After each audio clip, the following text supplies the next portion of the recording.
¿Cómo podríamos calificar al EPP, Rafael, después del domingo pasado de haber sido abatido uno de sus principales líderes? Yo, mirando en retrospectiva, o sea, empezando de los 90 en adelante, hay que decir que el EPP tuvo momentos donde estuvo más fortalecido, momentos donde estuvo más disminuido. Probablemente el momento en que se producen la mayor cantidad de atentados, de secuestros, no es que probablemente, definitivamente es el periodo entre el 2013 y el 2017 aproximadamente. Ahí es donde se los ve a ellos con mayor capacidad de acción, con atentados con explosivos, inclusive ataques a militares, a policías. Y en estos últimos años, como que se los ve con menos capacidad. Si bien pudieron dar algunos golpes muy emblemáticos, como el secuestro del ex vicepresidente, pero se les ve con menos capacidad de acción. Y este es un golpe muy duro, que tomando Osvaldo Villalba era el segundo jefe de la organización. El primero fue Alcides Oviedo, que está cumpliendo una condena, y eso fue hace más o menos 20 años, y el jefe posteriormente, cuando cae Oviedo, ya es Osvaldo Villalba. Además cayeron dos combatientes más, hay otros combatientes más de la organización que cayeron hace algunos meses o más de un año.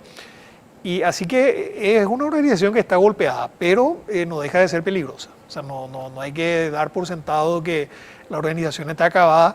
O sea, si las fuerzas de seguridad siguen haciendo un trabajo sostenido, eficiente, se hace inteligencia de manera correcta y operaciones, es de esperar que se pueda acabar con esta organización criminal. Ahora, si no se continúa sosteniblemente una política adecuada, van a seguir siendo una amenaza.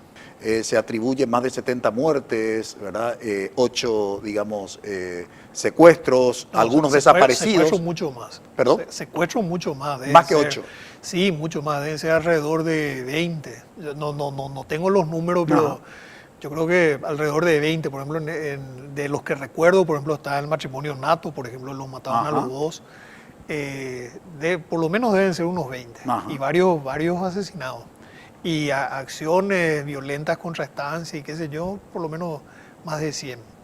Más de 100. Ahora, ¿cómo entender desde la experiencia justamente de una persona que estuvo al frente del Ministerio del Interior, cómo entender esa responsabilidad del Estado en relación con las acciones de un grupo criminal que, digamos, pone en jaque a 3 departamentos, ¿verdad? Donde circulaban, no digo sin problemas, porque obviamente hubo esfuerzo. Sí. Recuerdo que cuando estuviste al frente del Ministerio del Interior hubo resultados que incluso la propia ciudadanía reconoció, y creo que fue el primer gobierno que tuvo mayores resultados de la lucha justamente contra este grupo criminal. Pero siempre queda así como la sensación desde la percepción ciudadana que el Estado muy poco hace como para brindar esa seguridad que requiere esa zona del país, donde justamente es la zona del EPP.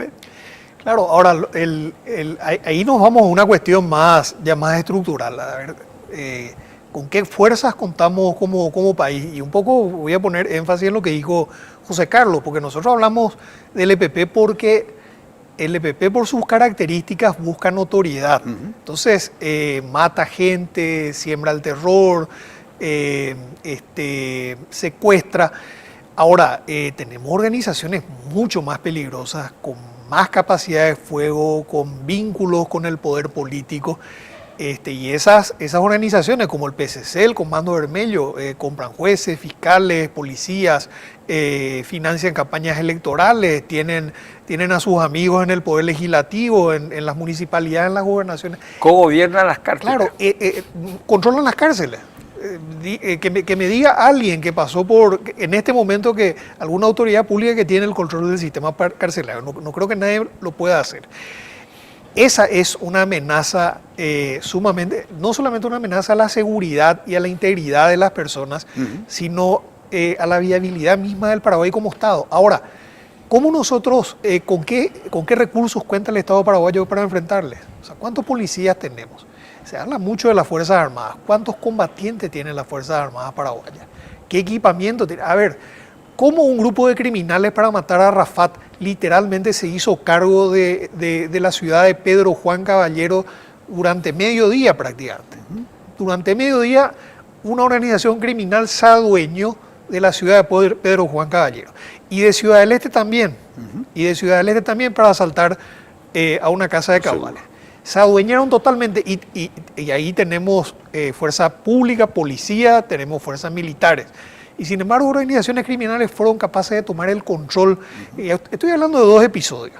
O sea, entonces, cuando nosotros decimos, y yo me acuerdo de una anécdota, porque una vez me habían contado, le habían denunciado a un jefe policial, me habían dicho, mira, se cruzó con un narco famoso, hoy está preso. Se cruzó con un narco famoso y no le hizo nada. Y a mí me tocó visitar esa comisaría y seguía estando el jefe unos días después. Y le encaré y le dije, ¿cómo es esto? Me dicen que usted se cruzó. Y si es cierto, me dijo con la mayor sinceridad y humildad del caso, me dijo, sí es cierto, me dice. Y yo estaba con mi pistola, con mi revólver, y él estaba con 10 matones con armas automáticas. Entonces, ¿qué podía hacer? Me dice. Entonces, en plantilla nosotros tenemos unas fuerzas armadas con unos 10.000 efectivos. Las fuerzas policiales 24.000, pero de los 24.000 no están los 24.000 en la calle. Ahí hay administrativos, personal de apoyo y además, y restando, a lo mejor quedamos en 15.000 y como trabajan en 3 turnos, si en este momento preguntamos cuántos policías hay en la calle, probablemente hay 5.000 para todo el país. Entonces, ¿cómo hacemos seguridad con eso? ¿Y cuántos presupuestos le destinamos? Queremos tener seguridad del primer mundo, José Carlos hablaba de Dinamarca, queremos tener seguridad del primer mundo, pero tenemos un presupuesto del cuarto mundo para invertir en seguridad. O sea, ¿por qué la ciudad de Jerusalén o la ciudad de Tel Aviv en una zona crítica son ciudades seguras? Tienen tecnología, tienen recursos de prevención. ¿O por qué las democracias, y hablo de las democracias porque tenemos que mirar modelos de seguridad democráticos, centrados en la gente? ¿Por qué tienen éxito? ¿Por qué democracias han logrado derrotar al terrorismo? Como España derrotó al terrorismo a ETA en democracia y lo han hecho respetando los derechos humanos y en el marco del Estado de Derecho. Lo han hecho porque han tenido los recursos, han tenido personal entrenado y han aplicado las políticas correctas. Ahora, nosotros no estamos haciendo eso y a lo mejor ni siquiera le estamos dando la debida importancia al problema. Salvo cuando ocurre algo que nos impresiona a todos. Y ante cierta resistencia de la sociedad, por un lado, incluso de la clase política, de otorgar mayores recursos a los organismos de seguridad. Entonces yo me pregunto, a ver, ¿dónde está la solución? Porque en la propia clase política parece que no hay conciencia de que si los organismos de seguridad se debilitan, obviamente, ¿quiénes gobiernan? Los grupos criminales. Es una cuestión que nosotros parece que no queremos ver, pero en Colombia en un momento dado las FARC estaban ahí en Bogotá. No sé si iban a derrotarle militarmente al Estado, no sé si lo iban a lograr, a lo mejor no, pero estaban ahí. ¿Y qué vino después? Uribe se sentó a hablar con los empresarios y les dijo, dejen de pagarle a las FARC y paguen impuestos. Eso empezó a decir, y bueno, y después vino la cooperación internacional. El famoso Plan Colombia, que te digo, gente que cooperó con nosotros acá pudo compartir esa experiencia y nos dijo, nosotros no teníamos capacidades para enfrentarnos a esta gente, no teníamos recursos aéreos, no teníamos armas, no teníamos tecnología. Esos recursos vinieron a partir de que la gente le dio importancia al financiamiento de las fuerzas de seguridad del Estado y también hubo cooperación internacional que fue importante. Ahora, a ver, ¿qué es lo que, más allá de que el EPP es una amenaza, está en una zona roja ahora, qué significa esa zona roja? El narcotráfico mueve anualmente, según los últimos números que miré, algo así como 500.000 millones de dólares anuales. Lo que decía recién José Carlos, ese dinero no está debajo del colchón de un sicario. Ese dinero está en grandes bancos, hay grandes lavadores de dinero detrás, hay grandes conglomerados. A ver, la mafia, por ejemplo, la mafia italiana, por ejemplo, se dedica a las obras públicas. La ciudad de Nápoles, por ejemplo, la recolección de basura, no sé si sigue estando, pero una época estaba a cargo de empresas vinculadas con la mafia.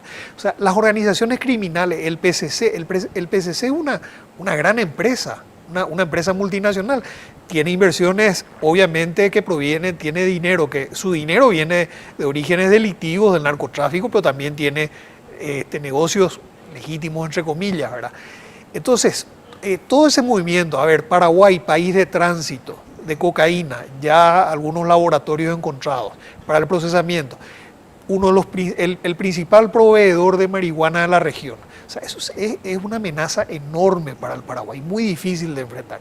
En un contexto en el cual estamos en una región crítica, la región más desigual del mundo en términos de homicidios y de otros tipos delictivos, la región más violenta del mundo, y la región donde se produce, por ejemplo, el 100% de la cocaína. Cocaína solamente se produce en 3 o 4 países de la región.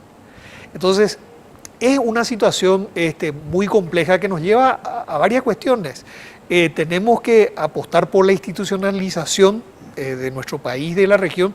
Tenemos que tener una línea de cooperación. O sea, nosotros no podemos resolver el problema del narcotráfico cuando la marihuana paraguaya se vende en la Argentina, en Chile, en Brasil, o la cocaína que viene de Bolivia, pasa por Paraguay, va a Europa, a África, a Estados Unidos. O sea, son problemas que aún invirtiendo más recursos, nosotros no los vamos a resolver. Ahora, ¿qué podemos hacer nosotros?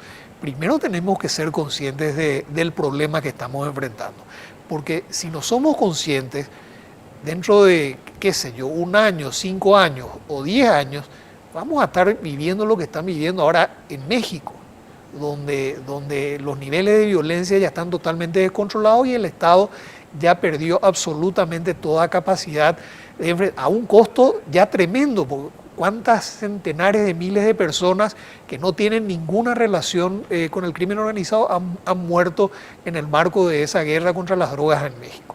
O sea, si nosotros no queremos que esa situación se descontrole, y estamos ya bastante cerca, o sea, el Paraguay, primero tenemos que llegar a un gran acuerdo, y en el marco de ese acuerdo tenemos que institucionalizar el país, tenemos que hacernos cargo de la cuestión social, y por supuesto, acá no hay que ser ingenuos, tenemos que invertir en fuerzas públicas. La seguridad ciudadana pasa mucho por lo social, o sea, el problema del peajero y qué sé yo. Ahora, al narco se le enfrenta cortándole capitales y obviamente para capturarles y para cortar con su organización, obviamente se necesita capacidad de fuego. ¿Qué solución alternativa tenemos ante todo esto que hemos configurado con nuestro análisis respecto del tema de la seguridad ciudadana? No, tenemos que mirar el Estado que tenemos y el Estado que queremos. O sea, un Estado con 2 millones de personas por debajo de la línea de pobreza y de extrema pobreza no es viable. Sobre todo no es viable porque parece que no somos conscientes del problema, no nos preocupamos del problema. Y si ni siquiera nos preocupamos, obviamente mucho menos nos vamos a ocupar.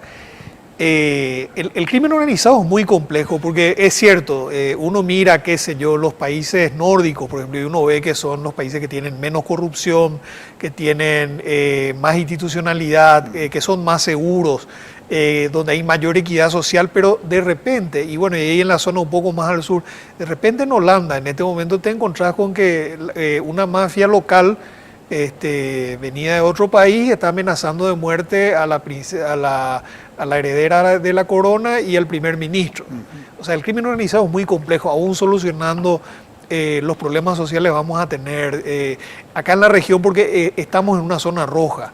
Por acá pasa la cocaína, somos productores de marihuana y bueno, y ese es un producto muy demandado en el mundo, tiene un mercado muy, muy grande y hay un entramado empresarial, legal y no legal vinculado a eso. Entonces es un problema muy complejo que tiene que ser encarado desde una perspectiva internacional, inclusive, no solamente nacional. Ahora, mientras tanto, Paraguay tiene que hacerse cargo de lo que puede. Tenemos que hacernos cargo de sanear nuestra fuerza de seguridad, invertir más en nuestra fuerza de seguridad, tener políticas públicas sostenibles en el tiempo.